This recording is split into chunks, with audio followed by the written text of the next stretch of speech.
जो ज्ञान और अनुभव हमें परेशानी और दुखों से मिलता है, जो ज्ञान और अनुभव हमें परेशानी और दुखों से मिलता है, वो ज्ञान और अनुभव दुनिया का कोई भी स्कूल हमें नहीं दे सकता। वो ज्ञान और अनुभव दुनिया का कोई भी स्कूल हमें नहीं दे सकता। जय हिंद, जय भारत। आप सभी का स्वागत है साथियों पीएस स्टडी में। आप सभी के अपने चैनल में पीएस स्टडी में सभी का स्वागत है। आपसे लास्ट क्लास में मैंने 2 क्वेश्चन पूछे थे कि केडोर क्या है। पहला क्वेश्चन था केडोर कौन सा प्राणी है। इसका आंसर था दुनिया का सबसे बड़ा प्राणी केडोर है। ओके, फिर दूसरा क्वेश्चन मैंने पूछा था कि वृष्टि छाया क्षेत्र क्या होता है। इसका आंसर है जब बारिश पहाड़ों के एक ओर बरस जाती है, दूसरी ओर पानी नहीं बरसता है, तो जिस ओर पानी नहीं बरसता है उसी क्षेत्र को हम वृष्टि छाया क्षेत्र कहते हैं। इन दोनों क्वेश्चनों का आंसर हो गया और एक बच्चे ने इन क्वेश्चनों का आंसर भी दिया था। आप भी ज्यादा से ज्यादा संख्या में क्वेश्चनों का आंसर दें जिससे कि आपकी तैयारी अच्छे से चलती रहे। आपके लिए आज एक क्वेश्चन है जो मैंने लास्ट क्लास में पढ़ाया था। मेस्टीजो प्रजाति किन 2 लोगों के मिश्रण से बनी है। मेस्टीजो प्रजाति किन 2 लोगों के मिश्रण से बनी है। इसमें मैंने आप सभी को बताया था कि ये एक मिश्रित प्रजाति है जो 2 लोगों के मिश्रण से बनी है। कहां के किन किन 2 लोगों से ये प्रजाति मिलकर बनी है, इसका आंसर आप मुझे कमेंट सेक्शन में जरूर दोगे। तो हम अपनी क्लास को स्टार्ट करते हैं। Geography class 6 chapter 11। 10 चैप्टर तक हम पढ़ चुके हैं ज्योग्राफी क्लास 6 की। ये चैप्टर 11 है, सभी एग्जाम के लिए इंपॉर्टेंट है। Class 6 to 12th and all competitive exam, क्योंकि ये हमारा बेस बनाने का काम करता है। और 6th 7th 8th में है तो आप इसका रिवीजन कर सकते हैं। आप यहां से पढ़ करके एग्जाम दें और अपना रिजल्ट देखें कि आपका रिजल्ट क्या रहता है। आप यहां से 100 में 100 क्वेश्चन करके आओगे और जो ये भाषा आप लिखोगे ना एग्जाम में, तो आपको पूरे में से पूरे मार्क्स मिलेंगे। तो अपनी तैयारी को एक क्वालिटी के साथ करने के लिए, अपनी तैयारी को क्वालिटी के साथ करने के लिए पीएस स्टडी चैनल से जुड़ जाएं और अपनी तैयारी को अच्छे से करें। हम अपनी क्लास को स्टार्ट करते हैं। चैप्टर 11 है संसार का कहवा पात्र ब्राजील। चैप्टर 11 क्या है? संसार का कहवा पात्र ब्राजील। हमने लास्ट क्लास में देखा था, लास्ट क्लास में हमने दक्षिण अमेरिका महाद्वीप पढ़ा था। लास्ट क्लास में हमने दक्षिण अमेरिका महाद्वीप पढ़ा था, जिसमें हमने दक्षिण अमेरिका की सारी जो भी यहाँ की जलवायु है, भूमि है, वन है, यहाँ की घास है, यहाँ के वन्य प्राणी हैं, सब कुछ हमने देखा था। कहाँ पर उच्च भूमि है, कहाँ पर पठार है, कहाँ पर अमेजन नदी है, कहाँ पर अमेजन वन है, विषुवत रेखा कहाँ से गुजरती है, हमने सब कुछ देखा था। ये दक्षिण अमेरिका का मैप है। ये ब्राजील है, ये आप देख रहे हैं ब्राजील, इसी के बारे में आज हम पढ़ने वाले हैं। ये एक ऐसा देश है, अगर हम इसे ना भी देखना चाहें तो भी दिख जाएगा, क्योंकि ये इतना बड़ा देश है। कहा जाता है कि ये अफ्रीका महाद्वीप के लगभग आधे भाग पर ये ब्राजील फैला हुआ है। आप देख सकते हैं सबसे बड़ा देश दिखाई दे रहा है और क्षेत्रफल में भी लगभग आधे महाद्वीप पे ये देश फैला हुआ है। इसकी राजधानी ब्राजीलिया है। ये दुनिया का 5वां सबसे बड़ा देश है। तो 4 कौन से बड़े देश हैं हम वो भी देखेंगे। भारत का कौन सा स्थान है क्षेत्रफल में, हम वो भी देखेंगे। और ब्राजील के इतिहास की पूरी जानकारी लेंगे। ब्राजील में क्या क्या वन पाए जाते हैं, वन संसाधन, सब कुछ पढ़ेंगे।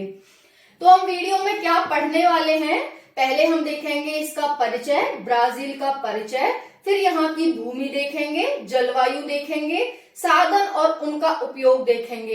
क्या क्या साधन पाए जाते हैं, साधनों में हम वन देखेंगे, पशुपालन, फसलें, खनिज, उद्योग देखेंगे। ये यहाँ पर साधन पाए जाते हैं और इनका कैसे उपयोग किया जाता है हम ये देखेंगे। उसके बाद जनसंख्या, व्यापार और यातायात यहाँ के कैसे हैं, ये सब हम देखेंगे। स्टार्ट करते हैं ब्राजील। ब्राजील का परिचय। पहली बात तो इस देश का नाम ब्राजील कैसे पड़ा, माइंड में एक क्वेश्चन आएगा। ठीक है, तो हम देखते हैं। नाम इसका ब्राजील में पाए जाने वाले रेडवुड वृक्ष जिसका नाम ब्राजील है के नाम पर इसका ब्राजील नाम पड़ा। यहाँ पर सा आ रहा है, जो ये वृक्ष पाए जाते हैं इसमें सा आ रहा है, लेकिन देश के नाम में जा आ रहा है, तो ब्राजील से ये ब्राजील कर दिया गया। ओके, तो किसके नाम पर पड़ा?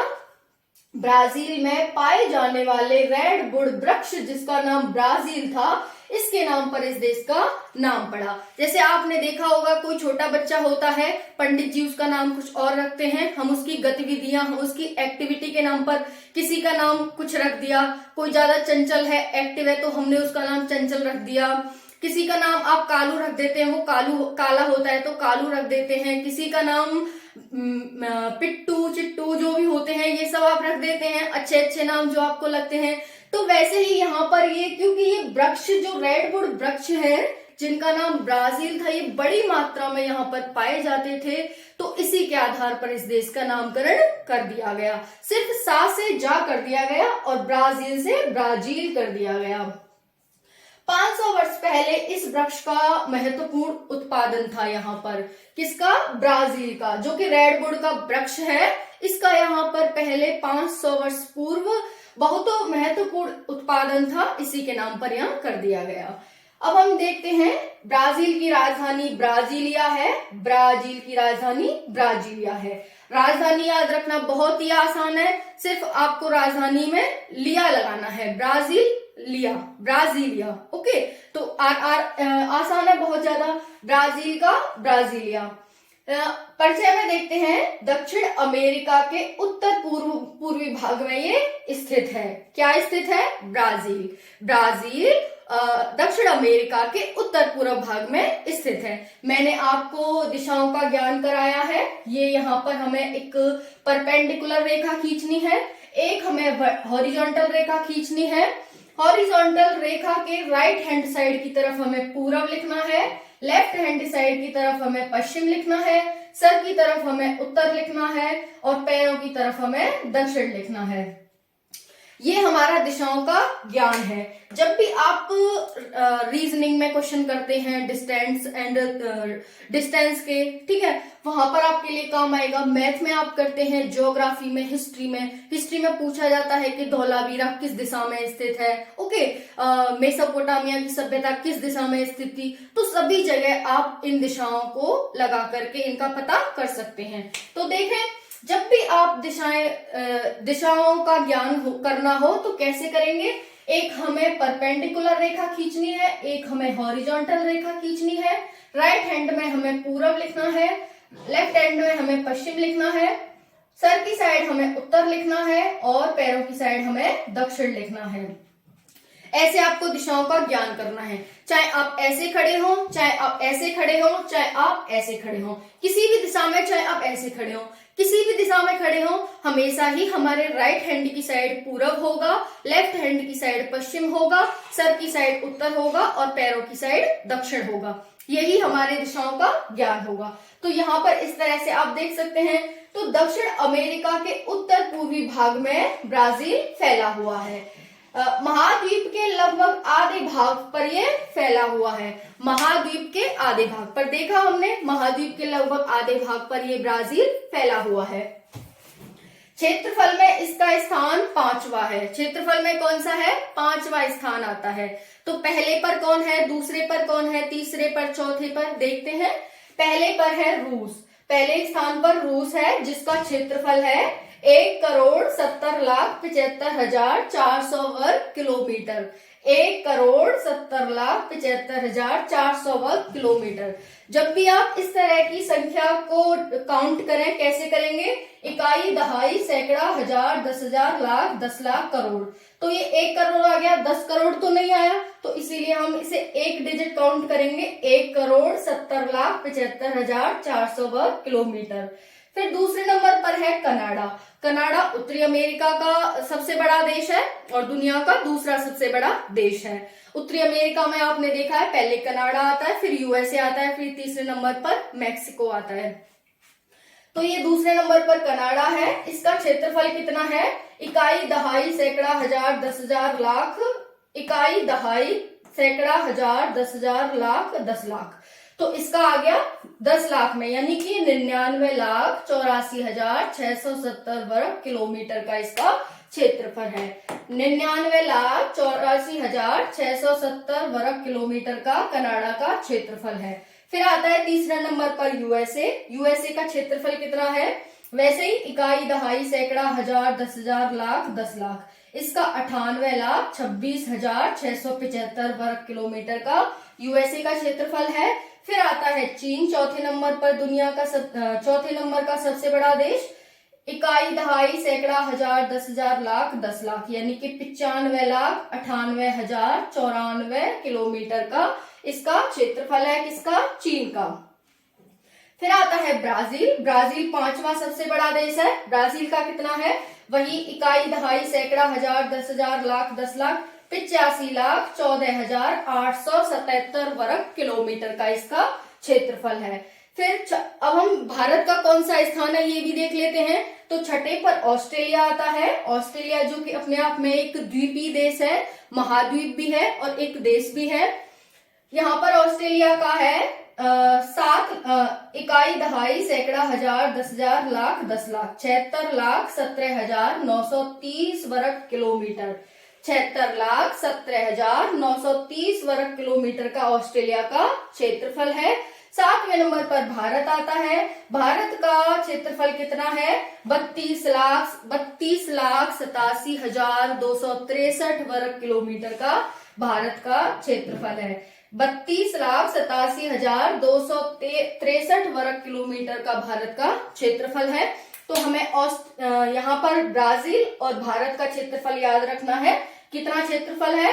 और ये आपको क्रम से याद रखने हैं। रशिया, कनाडा, यूएसए, चीन, ब्राजील, ऑस्ट्रेलिया और भारत, दुनिया के 7 सबसे बड़े देश। अब हम उसके बाद देखते हैं ब्राजील के परिचय में। ब्राजील का अधिकतर भाग विषुवत रेखा के दक्षिण में तथा दोनों ओर अटलांटिक महासागर से घिरा है। ब्राजील का अधिकतर भाग विषुवत रेखा के दक्षिण में है। विषुवत रेखा कहाँ पर है? ये 0 डिग्री है। इसके दक्षिण में इसका अधिकतर भाग है, देख सकते हैं। और ये अटलांटिक महासागर के दोनों ओर घिरा हुआ है। दक्षिण में दक्षिण अटलांटिक से घिरा हुआ है और उत्तर में उत्तर अटलांटिक से घिरा हुआ है। तो उत्तर और दक्षिण में दोनों ओर से अटलांटिक महासागर से घिरा है और ब्राजील का अधिकतर भाग विषुवत रेखा के दक्षिण में पड़ता है। यहाँ पर ये हमारा परिचय है। इसका नाम कैसे पड़ा? तो रेडवुड वृक्ष, जिसका नाम ब्राजील है, इसके नाम पर इसका नाम पड़ा, जिसका उत्पादन 500 वर्ष पहले महत्वपूर्ण उत्पादन ब्राजील में होता था। ब्राजील की राजधानी ब्राजीलिया है। दक्षिण अमेरिका के उत्तर पूर्व भाग में ब्राजील स्थित है।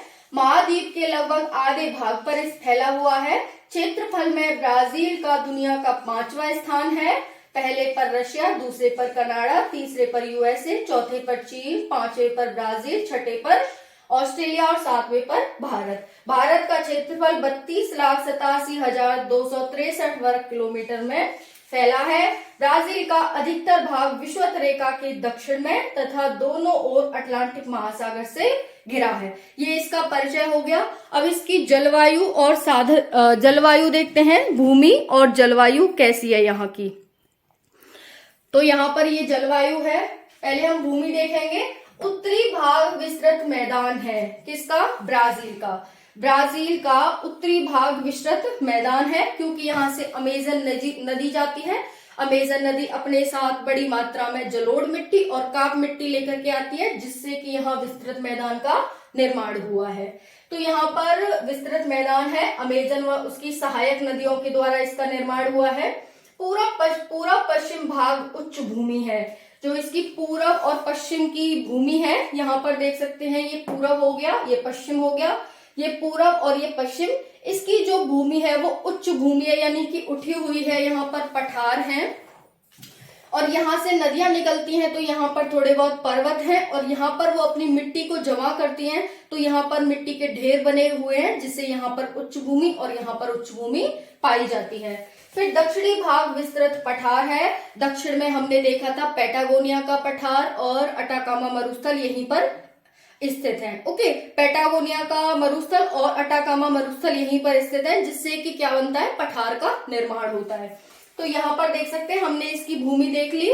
ऊपर जो है वो उत्तरी मैदान इसका मैदान है, विस्तृत मैदान है। पूर्व और पश्चिमी भाग उच्च भूमि है, दक्षिणी भाग पठार है। भूमि हो गई। अब इसकी जलवायु देखते हैं। जलवायु मुख्यतः उष्णकटिबंध में स्थित है। जलवायु किसमें है? उष्णकटिबंध। उष्णकटिबंध क्या होता है? जैसे कि ये गोला है, पृथ्वी है, यहाँ से ये 0 डिग्री है जिसे हम विषुवत रेखा या भूमध्य रेखा कहते हैं। इसके ऊपर 23.5 डिग्री उत्तरी अक्षांश पर कर्क रेखा है, 23.5 डिग्री दक्षिणी अक्षांश पर क्या है? मकर रेखा है। फिर यहाँ पर 66.5 डिग्री में शीत कटिबंध आ जाते हैं। फिर 66.5 डिग्री दक्षिण में भी शीत कटिबंध है। और यहाँ पर उत्तरी ध्रुव और दक्षिणी ध्रुव है। ऊपर उत्तरी ध्रुव है, नीचे दक्षिणी ध्रुव है। तो इस तरह से तो 23.5 डिग्री दक्षिणी अक्षांश से 23.5 डिग्री उत्तरी अक्षांश के बीच में उष्णकटिबंधीय क्षेत्र पड़ता है। तो जहां पर भी विषुवत रेखा होगी उसके आसपास का क्षेत्र किसमें पड़ता है? उष्णकटिबंध में। तो यही कारण है कि जो ब्राजील है यहां से 0 डिग्री जा रही है और ये वाला जो भाग है इसका उष्णकटिबंध में पड़ता है। तो मुख्यतः उष्णकटिबंध में स्थित है ब्राजील। इसकी जलवायु विषुवतीय जलवायु है क्योंकि ये विषुवत रेखा के पास स्थित है, इसीलिए इसकी जलवायु विषुवतीय जलवायु है। विषुवतीय जलवायु कैसी होती है? वहां पर सूर्य की किरणें सीधी पड़ती हैं। सूर्य की किरणें सीधी पड़ती हैं तो गर्मी होती है, पानी का वेपराइजेशन होता है, वाष्पीकरण होता है, फिर संघनन होता है, उसके बाद वर्षण होता है। तो धूप भी ज्यादा निकलती है विषुवतीय जलवायु में, वर्षा भी ज्यादा होती है, बहुत बड़ी बड़ी नदियां होती हैं, जलोढ़ मिट्टी होती है, मिट्टी उपजाऊ होती है, बहुत ज्यादा मात्रा में कृषि की जाती है और फिर उससे वहां पर जनसंख्या भी ज्यादा होती है। तो यही होती है विषुवतीय जलवायु। पूरे साल गर्म व आर्द्र मौसम रहता है यहाँ का। गर्म का मतलब बहुत गर्मी होती है और फिर बारिश होती है उससे आर्द्र हो जाता है, यानी कि मॉइस्चर टाइप का जो मौसम होता है उसे हम आर्द्र कहते हैं। तो पूरे साल गर्म व आर्द्र मौसम रहता है, सूर्य की वजह से गर्मी रहती है और वर्षा की वजह से आर्द्र यहाँ मौसम रहता है। पठारी भागों में सवाना जलवायु पाई जाती है। जो पठारी भाग होते हैं उनमें सवाना जलवायु पाई जाती है। सवाना जलवायु कैसी होती है? शीतोष्ण कटिबंधीय घास भूमियों की जो जमीन होती है उसी को हम सवाना जलवायु कहते हैं। तो सवाना जलवायु ध्यान रखनी है।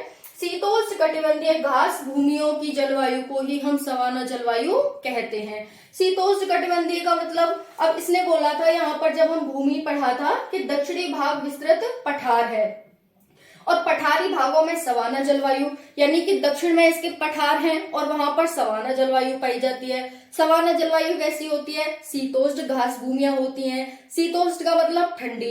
अब ठंडी कैसी होती है? क्योंकि यहाँ पर अटलांटिक महासागर है, अटलांटिक महासागर से ठंडी ठंडी पवनें चलती हैं तो यहाँ पर ठंड बनी रहती है, यानी कि सामान्य मौसम बना रहता है। सामान्य मौसम बना होने की वजह से यहाँ पर सवाना जलवायु पाई जाती है।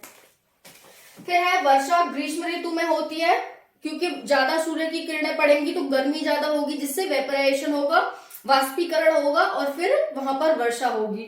तो वर्षा ग्रीष्म ऋतु में ज्यादा होती है। कारण क्या हो गया? सूर्य की किरणें, सूर्य की गर्मी। घास के रूप में प्राकृतिक वनस्पति यहाँ पर पाई जाती है। क्या पाई जाती है? प्राकृतिक वनस्पति, जो प्रकृति के द्वारा दी गई है वो यहाँ पर वनस्पति पाई जाती है। तो ये हमने भूमि और जलवायु देखी। उत्तरी भाग विस्तृत मैदान है, अमेजन व सहायक नदियों के द्वारा बना है। पूर्वी पश्चिमी भाग उच्च भूमि है, दक्षिणी भाग विस्तृत पठार है। यहाँ की जलवायु उष्णकटिबंधीय है। विषुवतीय जलवायु भी यहाँ पाई जाती है क्योंकि विषुवत रेखा स्थित है। पूरे साल गर्म व आर्द्र मौसम रहता है। पठारी भागों में सवाना जलवायु पाई जाती है। सवाना जलवायु शीतोष्ण कटिबंध घास भूमियों की जलवायु को हम सवाना जलवायु कहते हैं।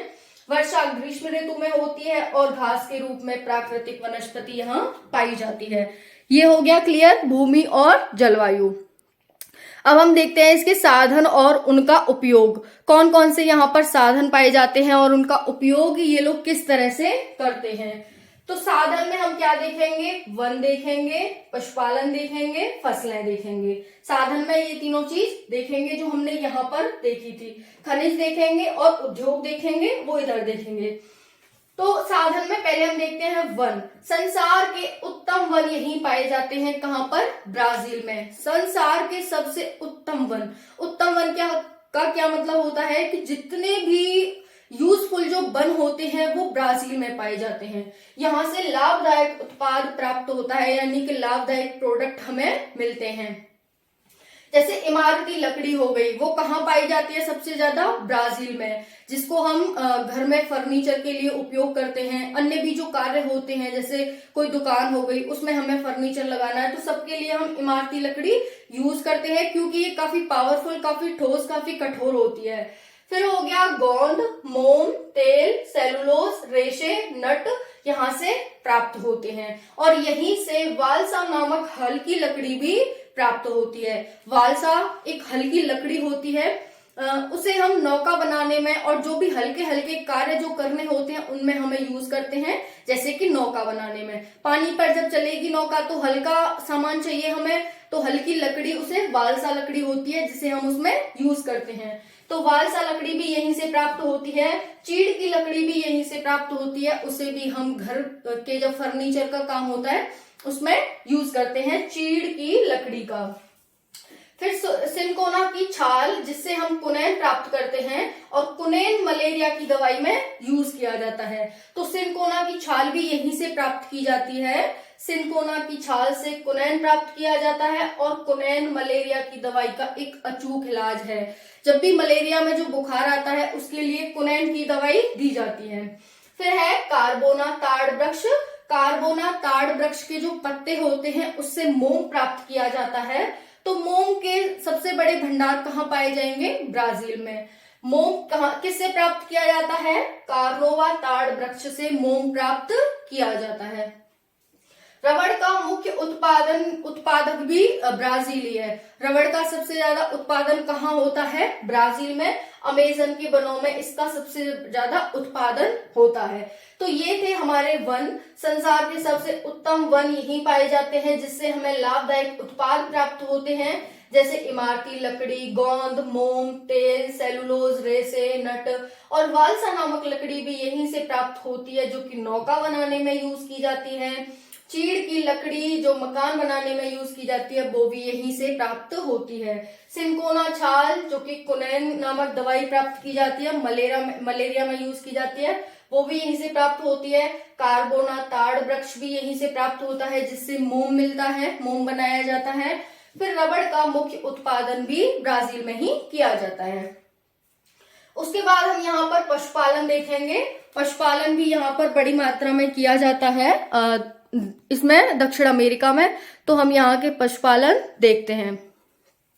1/8 भाग पर पशुपालन किया जाता है, यानी कि जो ये ब्राजील है इसके 1/8 भाग पर पशुपालन किया जाता है। जैसे ये पूरा 8 भाग है, तो इसके 1 भाग पर लगभग पशुपालन किया जाता है। मुख्य व्यवसाय है लोगों का पशुपालन। पशुपालन में क्या करते हैं? गाय, बैल, भेड़, बकरियां, घोड़े और सुअर इनका मुख्य पशुपालन है। ये तो हो गए हमारे साधन। पशुपालन एक साधन हो गया। अब उनका उपयोग कैसे करते हैं? ये मांस के रूप में, ऊन के रूप में, खाल प्राप्त करने में। मांस, ऊन, दूध, खाल ये प्राप्त करते हैं, खुद भी उपयोग करते हैं और अन्य देशों को निर्यात भी करते हैं। तो पशुपालन 1/8 भाग पर किया जाता है। ये एक मुख्य व्यवसाय है यहाँ के लोगों का। गाय, बैल, भेड़, बकरियां, घोड़े, सुअर यहाँ पर पाले जाते हैं, जिनसे मांस, ऊन, दूध, खाल प्राप्त किया जाता है, खुद भी उपयोग करते हैं और अन्य देशों को भी निर्यात करते हैं। पशुपालन हो गया। फिर आता है फसलें, जिसमें हमने यहाँ देखी थी फसलें। फसलें में क्या है? ये एक कृषि प्रधान देश है, यानी कि यहाँ के लोग ज्यादातर कृषि ही करते हैं। जितना भी क्षेत्रफल कृषि योग्य है उस पर ये लोग कृषि ही करते हैं। अधिकतर लोग कृषि में क्या करते हैं? मक्का, चावल, लोबिया, कैसावा, आलू और चीनी। मक्का, चावल, लोबिया, कैसावा, आलू और चीनी का ये लोग यहाँ पर कृषि करते हैं, जो कि अपने उपयोग के लिए करते हैं। ये अपने उपयोग के लिए करते हैं, यानी कि ये खाद्य फसलें हैं इनकी। कहवा, कपास, गन्ना, कोको और तंबाकू का ये लोग निर्यात करते हैं। जो ऐसी फसलें जो निर्यात के लिए उत्पादित की जाती हैं उनको हम नकदी फसलें बोलते हैं। तो यहाँ पर ये हो गई इनकी खाद्य फसलें, जिसमें मक्का, चावल, लोबिया, कैसाबा, आलू और चीनी आते हैं। वहीं पर नकदी फसलें क्या हैं? कहवा, कपास, गन्ना, कोको और तंबाकू। कहवा का दुनिया का सबसे ज्यादा उत्पादक करता ब्राजील ही है। पहले नंबर पर यहाँ कहवा प्राप्त किया जाता है, उत्पादित किया जाता है। दूसरे नंबर पर कपास उत्पादित किया जाता है और तीसरे नंबर पर कोको किया जाता है। जब तीसरे नंबर पर यहाँ पर कोको उत्पादित किया जाता है तो दो दुनिया के सबसे बड़े देश कौन से हैं जहां पर कोको उत्पादित किया जाता है? पहला अफ्रीका का घाना है और दूसरा अफ्रीका महाद्वीप का ही नाइजीरिया है। तो कोको के दुनिया के सबसे बड़े उत्पादक देश, पहला घाना, दूसरा नाइजीरिया जो कि अफ्रीका महाद्वीप के हैं और तीसरे नंबर पर ब्राजील आता है जो कि कोको का उत्पादन यहाँ किया जाता है। कोको एक पेय पदार्थ चीज होती है इसलिए, तो यहाँ देख सकते हैं। और जो कहवा की फसल होती है, जैसे कहवा की कृषि करते हैं ना लोग, तो कहवा की रोपण किया जाता है। पहले ये जमीन में कहवा के वृक्ष का रोपण करेंगे और उस क्षेत्र को क्या कहा जाता है? फजेंडा कहा जाता है। तो ये क्वेश्चन कई बार आया है कि जो दक्षिण अमेरिका के लोग हैं वहां पर कहवा की खेती करते हैं, उस क्षेत्र को क्या कहा जाता है? तो उस क्षेत्र को फजेंडा कहा जाता है। तो आपको ध्यान रखना है कि कहवा की खेती को क्या कहा जाता है? फजेंडा कहा जाता है। अंगूर, केला, अनानास और संतरा भी यहाँ पर मुख्य उत्पाद हैं, मुख्य उत्पादन इनका किया जाता है। अंगूर, केला, अनानास और संतरा का फसलों में। तो यहाँ पर हमने देखा साधन और उनका उपयोग में वन, पशुपालन, फसलें। अब यहाँ पर खनिज, साधन और उद्योग भी देखते हैं। खनिज और उद्योग, क्योंकि हमारा जो परिचय था उसमें था यहाँ पर वन, पशुपालन, फसलें, खनिज और उद्योग देख लेते हैं कौन कौन से यहाँ पर खनिज और उद्योग पाए जाते हैं। तो यहाँ पर पहला खनिज में अभ्रक है, अभ्रक, लौह अयस्क, मैग्नीज, अन्य कच्चा माल और कोयला यहाँ पाया जाता है। लेकिन कोयला यहाँ पर कम मात्रा में ही उत्पादित किया जाता है। उत्पादित क्या किया जाता है? कोयला तो जमीन से निकाला जाता है, तो कोयला की मात्रा यहाँ पर कम पाई जाती है। अभ्रक, लौह अयस्क, मैग्नीज और अन्य कच्चा माल यहाँ बड़ी मात्रा में पाया जाता है। कोयला पाया जाता है लेकिन कम मात्रा में पाया जाता है। वहीं पर उद्योग देखते हैं। उद्योग में लोहा उद्योग, इस्पात उद्योग, जल विद्युत उद्योग, ऊन कातना उद्योग और वस्त्र उद्योग यहाँ के लोगों का मुख्य उद्योग है। लोहा उद्योग, इस्पात उद्योग, जल विद्युत उद्योग, ऊन कातना उद्योग और वस्त्र उद्योग, ये यहाँ के लोगों के मुख्य उद्योग हैं। तो आपको ये देखना है यहाँ पर खनिज और उद्योग, कौन कौन से खनिज हैं और कौन कौन से यहाँ के लोगों का उद्योग है जिसमें वो लोग काम करते हैं, अपनी जीविका की आपूर्ति करते हैं, अपनी जीविका प्राप्त करते हैं।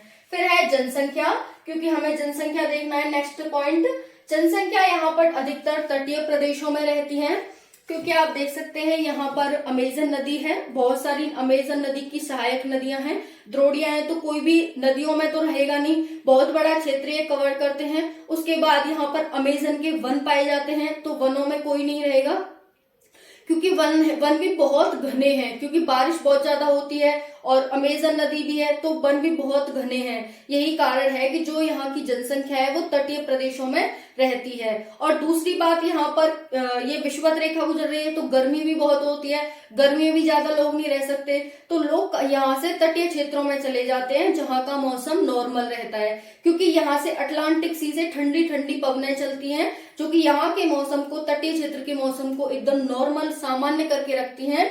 तो लोग इसीलिए यहाँ रहते हैं तटीय प्रदेशों में। तो क्या ध्यान रखना है, जनसंख्या तटीय प्रदेशों में सबसे ज्यादा रहती है। अमेजन प्रदेश में जो अमेजन नदी और अमेजन वन है उसमें बहुत कम जनसंख्या रहती है। कारण क्या हो गया? अमेजन नदी, अमेजन वन और विषुवत रेखा, सूर्य की किरणें ज्यादा, वर्षा ज्यादा, इस वजह से यहाँ पर न लोग रह सकते हैं, न यहाँ पर कृषि ज्यादा हो सकती है। तो हालांकि मिट्टी उपजाऊ है, जलोढ़ होती है, बट यहाँ पर नदियां भी तो है, गर्मी भी तो है, तो लोगों के रहने के लिए भी तो एक मौसम होना चाहिए। तो यहाँ पर अमेजन प्रदेश में कम लोग रहते हैं और तटीय प्रदेशों में ज्यादा लोग रहते हैं। ये यहाँ की जनसंख्या है। व्यापार और यातायात कैसे हैं? व्यापार यहाँ की अर्थव्यवस्था का मुख्य आधार व्यापारी है, जो निर्यात करती है यहाँ की सरकार, वो इस देश का मुख्य व्यापार होता है, उसी से आजीविका प्राप्त करते हैं। जैसे कि यहाँ पर उत्तम वन पाए जाते हैं। उत्तम वन को क्या करते हैं ये लोग, यहाँ पर जो उत्तम वन पाए जाते हैं, उत्तम वनों का व्यापार करते हैं। इमारती लकड़ी हो गई, गोंद हो गया, मोम, तेल, सेलुलोज अपने लिए उपयोग करते हैं और दुनिया को बेच देते हैं। बालसा लकड़ी, सिनकोना की छाल, कार्बोना ताड़ वृक्ष, रबड़ का मुख्य व्यापार ये यहाँ से करते हैं, जिससे कि अर्थव्यवस्था का इनकी का ये मुख्य आधार है। पशुपालन, यहाँ से मांस, ऊन, खाल ये सभी लोग निर्यात करते हैं यहाँ से, इसकी अर्थव्यवस्था का ये आधार हो गया। फसलों में हो गई, मैंने बताया नकदी फसलें, कहवा, कपास, कोको, गन्ना, ये सभी लोग यहाँ से व्यापार करते हैं, निर्यात करते हैं, ये इनकी मुख्य अर्थव्यवस्था का आधार हो गया। यानी हम कह सकते हैं साधन और उनका जो उपयोग है ये इस देश की अर्थव्यवस्था का मुख्य आधार है। तो इन सभी का ये व्यापार करते हैं, कहवा, कपास, कोको, इन सब का ये मुख्य व्यापार करते हैं। और यातायात क्या हो गए, यहाँ पर अनेक बंदरगाह हैं, अनेक बंदरगाह आंतरिक भागों के लिए भी ये बंदरगाहों का उपयोग करते हैं और बाहरी भागों के लिए भी बंदरगाहों का उपयोग करते हैं। सड़क और रेल मार्ग का भी यहाँ थोड़ा बहुत विकास हो चुका है। थोड़ा बहुत विकास होने के पीछे क्या कारण है, अमेजन नदी, अमेजन वन, विषुवत रेखा, पठार, मरुस्थल, ये सब तो नहीं हो सकता ज्यादा, बट हाँ थोड़ा बहुत हुआ है। सड़क भी है, रेल मार्ग भी है, बंदरगाह भी है, नाव चलाई जाती है जिसको ये लोग, जैसे हम व्हीकल्स का यूज करते हैं, बस हो गए, ऑटो हो गए, मेट्रो हो गई, ये लोग नावों का यूज करते हैं एक जगह से दूसरी जगह जाने के लिए। तो ये हो गया व्यापार और यातायात का। तो इस तरह से ये हमारा चैप्टर 11 संसार का कहवा पात्र ब्राजील था। इसकी PDF Priyanka Sharma study Telegram channel पर, और कोई भी डाउट रहता है पूछना, और जो मैंने क्वेश्चन दिया उसका आंसर कमेंट सेक्शन में करना। जय हिंद, जय भारत।